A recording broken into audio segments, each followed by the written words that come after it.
به نام پروردگار دانا و توانا. بسم الله الرحمن الرحیم. شاگردای نهایت خوب و نازنین، وقتتان بخیر. انشاءالله که همگی جور و صحتمند و سر حال باشید و از خداوند پاک برای همتان صحتمندی و سلامتی خواهان است. شاگردای نازنین ما به ادامه سلسله درسای قبلی که درس قبلی ما و شما در مورد چی بود بچه‌ها؟ در مورد فرمول های محصله قواها به طریق الجبری بود. آفرین. محصله قواها را فرمولاش مکمل خواندین. فرمول برای زاویه 0 درجه F1 با F2 جمع می شد. برای زاویه 90 درجه F1 مربع جمع F2 مربع تحت جذر استفاده می کردیم. برای زاویه 180 درجه محصله قواها F1 منفی F2 می شد داخل قیمت مطلق. فرمول عمومیش هم خواندیم که R مساوی به F1 مربع جمع F2 مربع مثبت 2 چند F1 ضرب F2 ضرب کوساین تیتا تحت جذر. فرمول عمومی برای هر قسم زاویه کار میشه، ولی فقط برای زاویه 0 و 90 و 180 یک فرمول کوتاه بر علاوه فرمول عمومی هم داشتیم بچه. و نکته مهم درستان چی بود بچه؟ آفرین، یک نکته مهم گفته بودیم که محصله با زاویه بین قواها رابطه برعکس داشت. یعنی هر چقدر زاویه بزرگ شود محصله کوچک میشد، هر چقدر زاویه کوچک میشد محصله برعکس بزرگ میشد. خیر ببینید، امروز بچه از محصله قواها سوال کار میکنیم. در کتاب مکتب ما و شما از این بخش فقط یک سوال کار کرده، ولی من از هر فرمول یک مثال به شما کار میکنم تا که بی نهایت خوب به ذهن شما جایگزین شود، چون این موضوع بسیار بحثی مهم و اساسی است. برای حمایت از ما چینل بیگم اکادمی را سابسکرایب کنید و سپس زنگوله را فشار دهید تا به تمام ویدیوهای درسی ما دسترسی داشته باشید و از آنها مستفید شوید. شما هم آماده شوید عزیزایم، کتابتان باز کنین، کتابچه و قلم آماده تا نکات اساسی درس یادداشت کنید. خب دوستان دقت داشته باشید. بر ما شما یک مثال داده شده که اگر F1 بساوی به 10 نیوتن باشد و F2 هم برابر با 15 نیوتن باشد، از پیش ما شما محصله قواها خواسته شده در صورتی که قواها هم جهت باشد. قواها با هم دیگر چی باشد؟ هم جهت باشد. قواها که هم جهت باشد محصله را چگونه دریافت کنیم؟ ما شما یک فرمولک استثنایی داشتیم.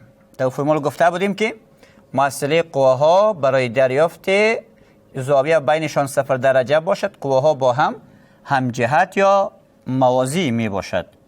قواهای موازی به نام قواهای غیر متلاقی هم گفته میشه، یعنی زاویه بینشان 0 درجه است.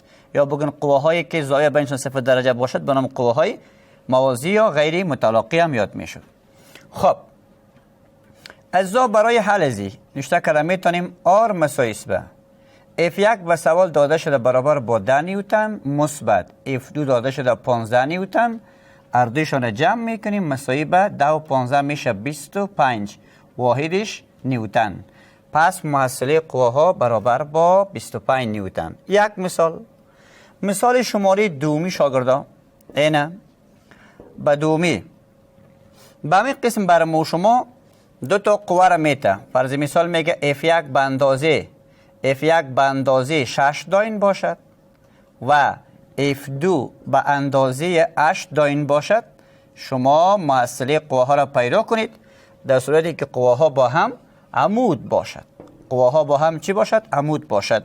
محصله قواها را دریافت کنید.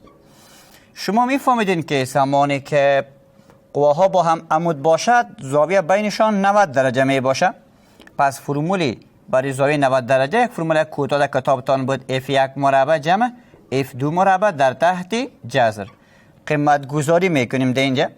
چه قسم قیمت گذاری میکنیم؟ نوشته میکنیم که R مساوی به F1 مربع یعنی 6 مربع F2 مربع 8 مربع تحت جذر. 6 مربع 36 و 8 مربع برابر با 64 و تحت جذر است. اردویشان جمع کنیم برابر با چند میشه جوانو؟ 100 میشه. و 100 هم که جذر کامل داره، جذر مربع 100 چند است؟ 10. واحدش چی می باشه؟ نیوتن. پس در نتیجه نوشته میکنیم که محصله قواها در اینجا برابر است با 10. ببخشید نیوتن نه بلکه داین است، چون قواها را به داین داده بودم. اینه پس نوشته کردم میتونیم که محصله قواها برابر با چند داین است؟ 10 داین. این دو مثال شد. شما هر دو را بسیار به دقت کامل یادداشت کنید، باز به سوالات بعدی می‌پردازیم. با مثال سوم دقت کنید شاگردا، از فرمول 180 درجه یک سوال به شما کار میکنم. قوه اولیه اگر برابر با 15 استین باشد، 15 استین باشد و قوه دومی F2 برابر با 10 استین باشد و در صورتی که قوه ها با هم مخالف الجهت باشد، مخالف الجهت به این مفهوم که زاویه بینشان 180 درجه باشد. خب از پیش ما و شما محصله را خواسته. امی که میگه مخالف الجهت او به این مفهوم است که زاویهش 180 درجه است. برای زوایای 180 درجه ای فرمول داشتیم ما و شما که F1 منفی F2 میسازیم، داخل قیمت مطلق میگیریم. در نتیجه R مساوی است به F1 برابر با 15 استین می باشه بچه منفی و F2 هم برابر با 10 استین می باشد. یه دو را که از هم منفی کنیم جواب میشه برابر با 5 استین. قیمت مطلقه 5 خود 5 است، پس جواب میشه 5 استین.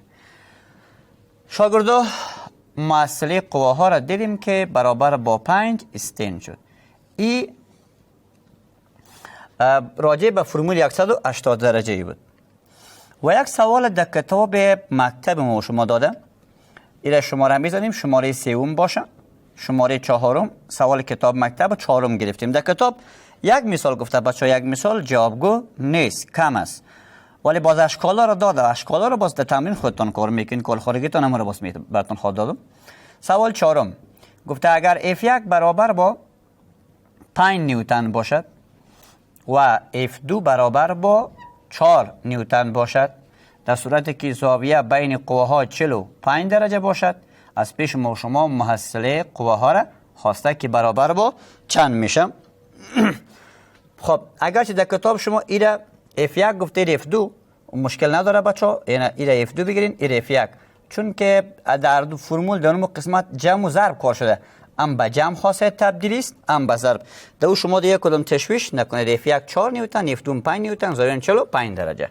فرمولی که داشتیم شاگردا، فرمول محصله قواها در کل به شکل بود که F1 مربع جمع F2 مربع مثبت دوچند F1 ضرب F2 ضرب در کوساین زاویه تیتا. خیر ببینید این حالا بچه ایره قیمت گذاری میکنیم، در نتیجه R مساوی است به F1 قوه اولی رو میگه که برابر با 4 نیوتن است کل مربع، F2 قوه دومی 5 مربع علامه مثبت دوچند F1 ما 4 F2 ما 5 ضرب کوساین زاویه تیتا، تیتای ما هم 45 درجه در تحت جذر. اینا رو سادهش میکنیم شاگردا، دقت کنید. 4 مربع ما شما 16، 5 مربع 25 علامه مثبت 2 ضرب 4 8 8 5 40 میشه. این برابر با 40 و کوساین 45 درجه از جدول مثلثاتی جذر 2 بر 2 است. این شاگردا خب نور شاگردان در نتیجه نوشته میکنیم که R مساوی است به اول ضرب انجام میدیم، 16 جمع 25 خودش باشه علامه مثبت. شاگردا عدد 40 ما شما داشته باشیم، عدد 40 در اینجا باشه، یا این اول هر دوشون با هم چی میکنیم؟ اختصار میکنیم. 1 2 2 و 2 20 ما چند میشه؟ 40 میشه. 2 20 40 این برابر شده با 20 ضرب جذر مربع 2. شاگردا جذر مربع 2 یک عدد اشاریه دار است، یعنی عدد تقریبی است. با او در کتابتان گفته 1.414 اون قیمت به جاش بانین، خواهد ضرب در 1.414 میشه. این تحت چی؟ جذر. اول ضرب انجام بدید و بعد از عملی ضرب باز جواب چی میشه؟ به دست میه. خب خیلی به این مفهوم که 16 جمع 25 در اینجا باشه، علامه رو در وسط چی داریم؟ مثبت. این 20 با این ضرب میکنیم، اگه که ضرب کنیم شاگردا تبدیل میشه به 28.28 28.28 میشه تحت جذر. آلی رو با هم جمع میکنیم. وقتی که میریم ما در کل جمع کنیم، اینی جمع زی و جمع زی جواب کلی شاگردا برابر با شما فضل خدا جمع تفریق انشالله که یاد دارید. این جمع از قسمت صحیح با صحیح، قسمت اشاری با اشاری جمع میشم. ما شما که جمع کنیم در کل جواب میشه برابر با 69.28. یعنی قسمت اشاری 28 از خودش باشه، قسمت صحیح را جمع کردیم 16 جمع 25 جمع 28 مساوی به 69.28. ممکن در 4 جوابی که سوال بیه امی جواب باشه. اگر این نبود باز جذر زیر تقریبی پیدا کردن و جذر اشاری کامل نداره. در نتیجه آر مساوی میشه به 8.32. 8.32 واحدش چی است؟ نیوتن. این میشه محصله قواهای ما و شما که در کتاب مکتب امی سوال کار کرده. و یک تکنیک کنکوری به شما بگم. در کنکور اگه بیا شما که وقت ندارین که جذر مربع 69.28 پیدا کنید، چیکار باید کنید؟ باز شما یک چرت بزنین که عدد 69 اگر 64 می بود خب من 8 می گرفتم، اگر 81 می بود 9 می گرفتم. خیلی در 4 جواب یک جواب را کار دارم که بین 8 و 9 باشد. خیلی اون جوابی که بین 8 و 9 باشد، اینی جواب است که برابر با 8 چند میشه؟ 32. یعنی 8 بزرگ است و از 9 کده کوچک. و جوابای مشابه در کنکور معمولا زیاد کوشش نمیکنن بیارن. این جواب از دور باز فهمیده میشه که شما در این قسمت که رسیدین از این 4 جواب میتونید محاسبه کنید. و به خاطر که صنف مکتب است، در مکتب با شما این باید مکمل به این شکل دریافتش کنید. این یادداشت بکنید شاگردان. خب شاگردای نازنین، دینمی قسمتی که شما نسبت‌های مثلثاتی را دیدین که من ساین 45 درجه را جذر 2/2 نوشته کردم. در مثلثات صنف 9 و 10 گپ گفته شده که نسبت مثلثات 45 درجه چند است یا 60 درجه چند است. اما ممکن یادتان نباشه و شما هر لحظه با این سر کار می داشته باشین، چی فیزیک 10 چی 11 چی 12 و چی هم هندسه و مثلثات. ما با شما یک روش کوتاه یاد میتونم. از این طریقه میتونید که نسبت‌ها را خودتان به دست بیارین. نیاز به این نیست که شما سرگردان شوین. اول شاگردا در ناحیه اول زاویه بزرگی که داریم از جمله زاویه 0 درجه است. بعد از 0 درجه با 30 درجه میه. بعد از 30 درجه 45 درجه میه. بعد از 45 درجه 60 درجه میه. بعد از 60 درجه هم چند درجه میه؟ 90 درجه میه. اینمی چند دانه زاویه مشهور ناحیه اول است.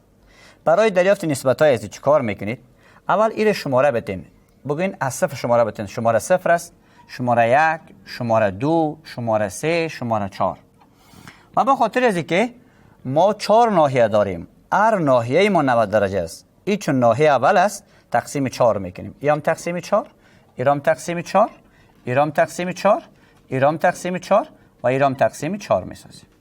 اینا هر کدامش جذر میگیریم. از جذر خارج میسازیم. این جذر جذر جذر. این میره هر کدامش ساده کنید نسبت‌های مثلثاتی پیدا میشه. مثلا یک کسی پرسان میکنه که نسبت‌های مثلثاتی یعنی ساین 0 درجه را بگین. 0 تقسیم عدد 0 جذر مربع 0 0. پس ساین 0 درجه ما 0 است. جذر 1 است، جذر 4 2 است. هر کس پرسان کرد که ساین 30 چند میشه؟ میگه 1/2 میشه. و 2 جذر کامل نداره زیر جذر بانین، جذر 4 2 است. هر کس پرسان کرد که جذر مربع خب ساین 45 درجه چند است؟ میگه جذر 2/2. 60 ساین 60 جذر 3 خودش میمونه، جذر کامل نداره 3 و جذر 4 2 است. خیلی ساین 60 درجه جذر 2 جذر 3/2. 4 بر 4 1 میشه. 1 تحت هر جذری که باشه 1 میشه. پس ساین 90 درجه برابر با چند است؟ 1 است. این طریقه ساده. ساین 0 درجه 0، ساین 30 1/2، ساین 45 جذر 2/2، ساین 60 جذر 3/2، ساین 90 درجه 1.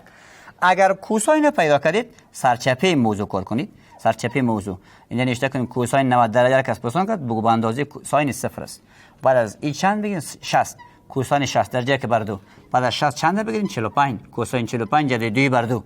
و بعد از چند بگیرید 30 کوساین 30 جذر 3/2. و بعد از چند بگیرید 0. هر کس پرسان کرد کوساین 0 درجه در جواب میگن برابر با 1 میشه. زیادتر از امید سوایا در بخش فیزیک تان استفاده میشه. این رو کوشش کنین که یاد بگیرین. خیلی ساده. چیکار کردم؟ اول زاویه ناحیه اول نوشته کردم، بعد شماره گذاری کردم، کد دادم. کد از 0 از 1 از 2 از 3 4. کل تقسیم 4 کردم. تحت چی گرفتم؟ جذر. از جذر خارج کردیم 0 درجه آمد، اینی از 30 آمد، اینی هم از 45 هم 60 و 90. کوساین کار کردید زوایا را از 0 شروع نکنید، زوایا را برعکس از 90 شروع کنید، 0 ختم کنید. باز این نسبت‌های مثلثاتش تعیین میشه. این فقط یک معلومات اضافی بود که در تمام فیزیک مشکل ما شما را چی میکنه؟ حل میکنه. اگر مکانیک نتونستین این طریقه را باز کار کنید. شاگردای به نهایت خوب و نازنین، در قسمت آخر درس رسیدیم. درس ما شما را یک جمع بندی کلی میکنیم. در کل براتون یاد کنم که یک دونه فرمول عمومی محصله قوه را حفظ کنید. 3 حالت خاص هم که در کتابتان است، حتما کوشش کنید که یاد بگیرید. برای 0 درجه F1 جمع F2 بود، برای 90 درجه F1 مربع جمع F2 مربع زیر جذر بود، برای 180 درجه F1 منفی F2 بود و برای هر زاویه اختیاری از فرمول عمومی کار کنید. مشکل ان شاء الله براتون باقی نمیمونه. و به صفت سوالای دیگه که اگر در فرمول مثلا زاویه نامعلوم باشد، اینا را ما در بخش وکتورها مکمل کار کردیم. فیکس مطابق وکتور است، در اینجا F1 و F2 میگیم، در وکتورها وکتور A و B میگفتیم. دیگه کدام مشکلی نداره. و در خانه که رفتین بچه‌ها، شاگردای نازنین ما، صفحه 12 4 دانه شکل است، قوه ها براتون داده شده، زاویه هم داده شده. مطابق قانون شما چیکار میکنید؟ این سوالات حل کنید تا که مشکل براتون باقی نماند و در امتحانات هم یا سوالای خود کتاب یا تمرین کتاب یا هم مشابه جامعه دیگه مشکل براتون باقی نخواهد ماند. قبل از آغاز درس بعدی وقفه کوتاه میگیریم.